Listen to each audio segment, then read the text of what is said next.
Hello everyone, my name is Lowko and welcome to some more StarCraft 2 Legacy of the Void. Now today I got a game for you that I played a couple of days ago versus Arca, and Arca in this particular game is gonna play hyper aggressive. He's gonna keep on trying to, basically win with Zerglings and Banelings, and obviously since it is Zerg versus Zerg, I'm gonna have to play defensive because as long as he's on my side of the map, I can't really do a whole lot. So in this particular case, for literally about 10 minutes, I go straight up with the defensive play and I don't move across the map a single time. Now the reason why I want to showcase this game is not to be like, oh my god, Lowko's so good. I don't want to showcase any of this stuff. I just simply want to make this video because I've done hundreds of hours of coaching with people with Zerg, and I see this mistake pretty much happen to most people that are probably anywhere from like bronze to platinum. So bronze, silver, gold league and platinum league. Making the mistake of playing too aggressive is definitely very common. Now in this game, like I mentioned, I play hyper defensive and I know very well where the feeling is coming from. Okay, sometimes you get a slight advantage and you feel like, okay, time to capitalize, time to try and take the victory from here, right? The music turning really epic all of a sudden. And I know that feeling very well. In this particular case, my opponent is even gonna end up taking the gold base. And I know very well that I am gonna fall behind at some point if I'm not, if I'm not careful. However, most of the time you wanna try and sit back, try and be patient, and simply push when you know for certain that you have the upper hand. So, as you can see, I am opening up with a hatchery first, into a spawning pool, into a gas geyser, into a spawning pool. Very greedy play, whereas my opponent also decides to go for a hatchery, but he's putting the hatchery down right here at the gold base. And the obvious advantage of that is that he can go ahead and get Zergling speed going and basically pump a ton of Zerglings out while trying to pressure me, obviously. And he can get away with a relatively small economy as he obviously has extra workers mining at the gold minerals, and they will return more minerals than the blue ones. So I know this very shortly, okay? My overload will get there. I'm like, okay, I don't see a natural. What is going on here? What do I have to watch out for? Now, gold base play on this map in particular is pretty standard. I right now see a couple of Zerglings move across the map. I know this is not going to be a 13-12 or anything like that, but I'm definitely going to have to defend. Now, as Zerg in ZVZ, you have a couple of great defensive tools. One of the things that you can do is obviously play heavy baneling and just simply stop your opponent's aggression that way. Now, in this particular case, I find out my opponent has a gold base right now, but I got the baneling nest coming down after getting the Zergling speed. Oftentimes, if you get the gas geyser a little later, you might want to go for the Zergling speed a little later as well and just simply get the baneling nest first. Now, obviously, I want to try and not lose any workers. Losing any workers here whatsoever is a huge loss. But one of the things I can do is start making more queens. So if I change the colors really quickly so they actually match with the production screen, you can see I am already starting to produce a third queen. And I know this, I know that I need to do this because my opponent is already starting up the gold base. I see more and more links going across the map, and at this point I know that I need to play defensive. Also putting up that spine crawler, and pretty much no matter what here, I'm not gonna be able to get very much done at all. I mean, my opponent is very likely, especially on this map, to just simply keep continuing the Zergling aggression relentlessly. Like, he's not gonna stop doing that. I'm just gonna have to defend and make sure I lose very minimal amounts of workers in the process. So early on, it's a little tricky. You need to make sure that you use the queens efficiently so you don't lose any units in particular that don't need dying, and you need to target fire down the banelings. So at this point, I am basically in a pretty comfortable place, okay? At this point, I'm in a pretty comfortable place. Now, this is most of the time, and it's actually still a little messy by me. I mean, I lose a couple more units that I'm supposed to. At this point, though, you can see it's 26 workers versus 18. And this is most of the time where when I see people when I see replays of the people that I coach, people start being a little bit overzealous. You cannot overestimate the amount of income your opponent is getting from that gold. I mean, even though, sure, he's got the gold base mining right now, I know if he's pumping out this many mineral or this many Zerglings, I know very well he's also putting in massive amounts of resource into that. At the same time, he will not be producing any kind of workers, right? So as long as I produce a couple of workers every now and then when I feel it's safe, I know I eventually will be able to get ahead. Now, one of the main things, though, that is helping me out a ton here are these overlords in the middle of the map. I know very well when my opponent is trying to move in. And as long as I just play defensive, keep on making more queens, keep on making more banelings, keep on making more Zerglings, a couple workers here and there, like I would just produce a couple of workers here and there, eventually my income will just be too big. Even though there's a gold base up, and even though, he's able to match my income relatively well, he is gonna run out of steam. that gold base is gonna mine out. If he takes a gold base this early, it will be mined out roughly around 10-11 minutes into the game. So the only thing I need to do is play the waiting game right now. If he keeps on pushing, great. As long as I manage to defend and not lose all of my workers in the process, I'm a-okay. I know that I will have the economy to, you know, basically counter his, and I know he's gonna run out of steam eventually.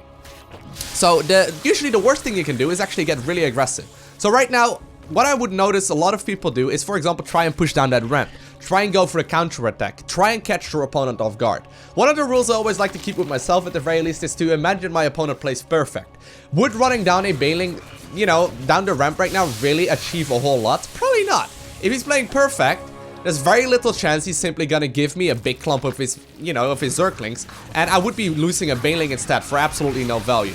Now at this point you could notice, hey, he's trying to get down that Spinecrawler because it's doing a ton of damage, and I am just sitting back, creating a couple of workers here and there, making sure that these dudes go back to mining, and I'm gonna transition towards roaches.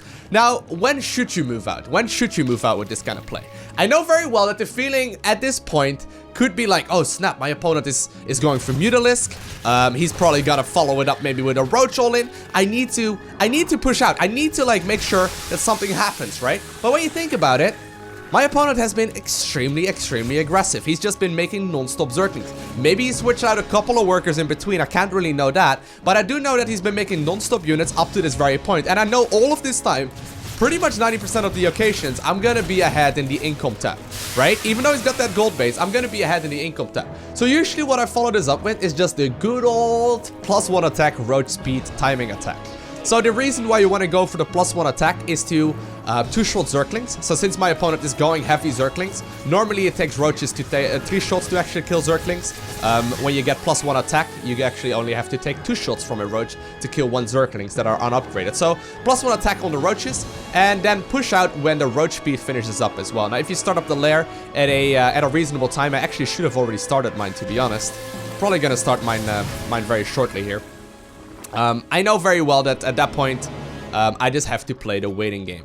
Now, in this particular case, I do want to transition. I mean, I got this many queens. The gold base is right around the corner. So if I have enough army to push this stuff back, I will obviously move down the ramp. But I'm not gonna get my roaches out across the map until I have the upgrades that I was looking for. So I'm starting up the lair right now. And as you can see, income-wise, he's only just now starting to really catch up to it. Now, obviously, at this point, I've been able to match him for a long time. And these minerals at the gold base are starting to run dry. So what I will be checking out is whether or not he's taking the natural. And I'm gonna try and sneak out my third base. Now notice, I've still not moved across the map. Even though I got a relatively big army, I don't want to move out. I know I'm going to be in a good place when the +1 missile upgrade finishes. I mean, even in like roach versus roach scenarios, +1 attack is hugely important. So if I get the economy advantage, or I can just simply keep on pushing that economy advantage, I'm going to be a-okay. I'm not going to push out. I'm waiting right now. While I'm moving across the map a little right here, I think this is actually a mistake. I shouldn't actually be doing this. I mean, I'm just trying to force some units out of him. I think I actually go back, yeah. So the idea here is that I don't want him to drone up. So that was a bit of a cheeky move there, a bit of a risky one as well. But I basically just pushed across the map there, not so much to end off the game or whatever, but just to make sure he would not be able to make non-stop army. So I moved to the middle side of the map and then moved back, just to force some units out of him. But at this point, I'm just simply gonna start up non-stop production myself. I'm gonna move a couple of workers from the main and from the natural towards that gold base. And I'm just gonna start non-stop army. Now, at this point, I know my opponent has a couple options. First off, he could sit back, try and get 3 base economy and go roaches himself. He could try and go for Mutalisk, but at that point, I'm gonna have 6 queens out. I'm gonna be able to deal with 2 base mutas easily. So most of the time, they're gonna go from one all-in, which he basically did in the early part of the game, into another one. So as long as I sit back and wait for my upgrades to finish, not move across the map until that happens, I am in a great place. And if my queens can help out with defensive play, I am gonna be very happy here. So notice, still I've not really moved across the map, just once to try and force some units out of him, but just playing hyper defensive, waiting for these 2 upgrades right here in particular to finish up. +1 missile, once again, great against Zerglings, great against roaches, roach speed, just to make sure that nothing on the map is gonna be faster than me and gonna prevent me from going home. Now, I do see he's taking that natural as well, but that's okay, that's okay. I know I've been ahead in economy. Now, sometimes you may not be aware of whether or not you actually have been ahead in economy. What you do in that situation, look at the replay right after playing it and figure out what's going on. Now, roach speed is finishing up, +1 attack is finishing up. It is time to grab my gear. And as you can see, 10 minutes into the game, exactly, I finally will see, you know, the day of, or the map on the other side of, or the game from the other side of the map with actual units. And, you know, I have a couple of Ravagers in here. Usually you want to have at least 4 Ravagers in order to make sure that you can zone your opponent out, but also to make sure you can go ahead and deal some damage to Overlords and one-shot those guys. And as long as I'm just simply pushing onwards right now, I know I'm gonna have the economy advantage up to this point. I am pretty much convinced I will be able to overrun him, and you know, I decided to split off a couple of roaches to try and snipe some workers in his third base, or I guess his natural it would be in this specific game. But my opponent already GG'd. So hyper defensive play, try and think very clearly when you're in one of those games, what your opponent could be having. I mean, the fact that he's making that many Zerglings early on obviously means that he's not making drones. So if you make a couple of drones, I mean, just to give you a number, right? These golden minerals return 7 minerals each. So, you know, they return 7 minerals each. Whereas your normal drones will return 5 mineral each from the blue mineral patches. So as long as you get like a full base saturation in the natural, it will be practically similar to a full base saturation at the gold, except for the fact that the gold base obviously has less workers on it to saturate it in the first place, and it will also mine out much faster. Now, when you think about it that way, you could go ahead and try and get the advantage by simply pushing across the map and finishing off the game when you hold the aggression initially, or you can make roughly 7 workers or 8 workers extra and just simply get the guaranteed, you know, advantage that way. I hope at least it made a little bit of sense. If you have any additional questions though, feel free to post them down below the like button in the comment section of this video, and I will try my very best to answer each and every one of them. I want to thank you all for watching. Have an amazing day. Do not forget to smile, and I'll see you in the next one. Bye!